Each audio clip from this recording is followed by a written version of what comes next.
The second recorder of Chapter 16, Part 2, will take a look at establishment of infections, colonization.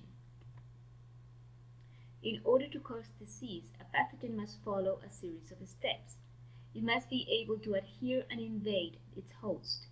We've talked about adherence through adhesins, proteins found in pila and fimbria of microbes.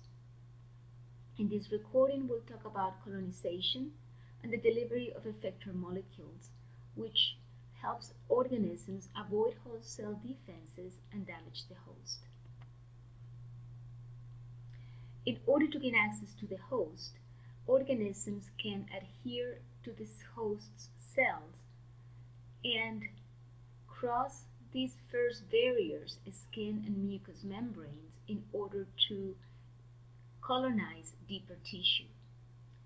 Bacteria that penetrate via this route relied on trauma that destroys the skin's integrity.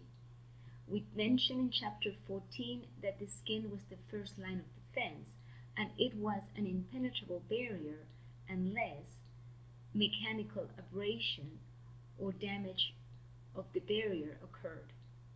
So some bacteria can go through this first barrier through these nicks, cuts, or damage of the barrier.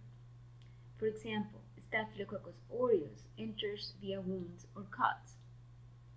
Another mechanism to cross the first skin barrier is through vectors like arthropods, mosquitoes, ticks, fleas can introduce organisms through the skin into deeper tissue. For example, Yersinia pestis enters our bodies via infected flea bites. As an aside, Staphylococcus aureus, which enters the skin through skin abrasions, is a gram-positive facultative anaerobe, catalase-positive bacteria. It is an opportunistic pathogen, which is normal flora of the skin and some mucous membranes. Some strains, however, are considered pathogenic. Staphylococcus aureus causes skin and wound infections. Yersinia pestis, which we said can go through deeper tissue via vectors, is a gram-negative rod facultative anaerobe.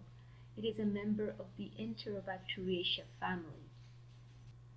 Yersinia pestis causes plague, a zoonotic infection transmitted by fleas. Microorganisms can also access their hosts through mucous membranes.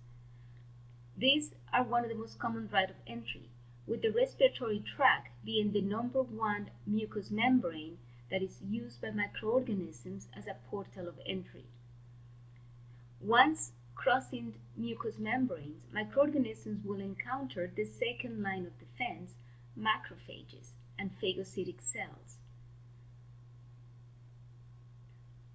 The way some microorganisms gain access to deeper tissue is through direct uptake by host cells or by exploiting the antigen sampling processes. Direct uptake by host cells involves microbe-induced endocytosis. For example, gram-negatives can introduce type 3 secretion systems into the host cell. These proteins will trigger the host cell into taking up or endocytizing the microbe. Salmonella species is a gram-negative organism that uses type 3 secretion systems to ruffle the cells lining the GI tract and forcing these cells to intake the microbe.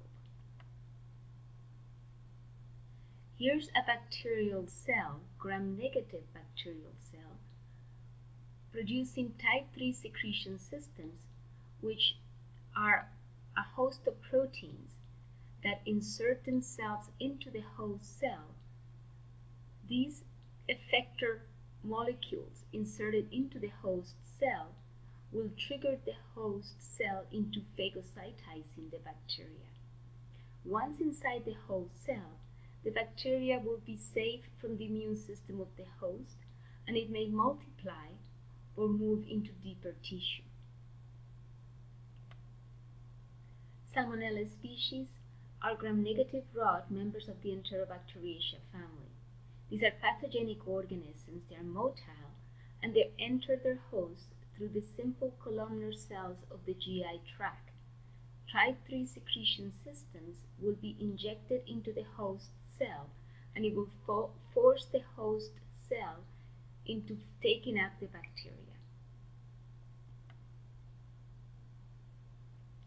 Another strategy to access deeper tissue is the exploitation of antigen sampling by, for example, Shigella species.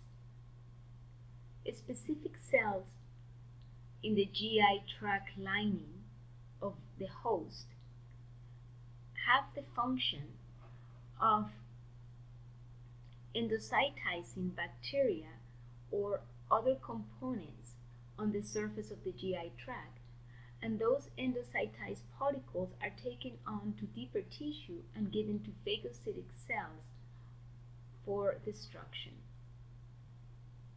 These cells are called M cells. Shigella attaches to M cells and waits for the M cell to take up the bacteria.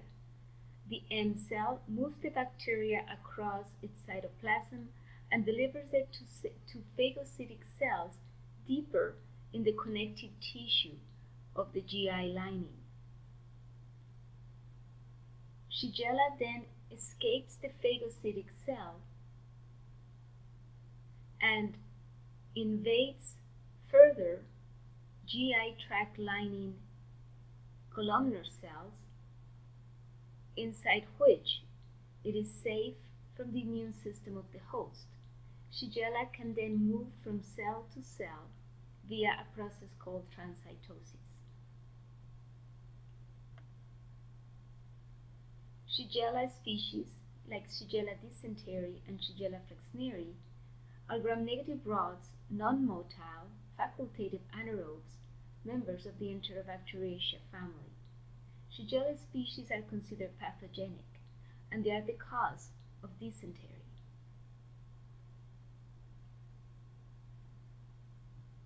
Distinguish between the two mechanisms used by some bacteria to gain access to the host. The two mechanisms are direct uptake and exploitation of antigen sampling. Give examples of organisms that use these systems.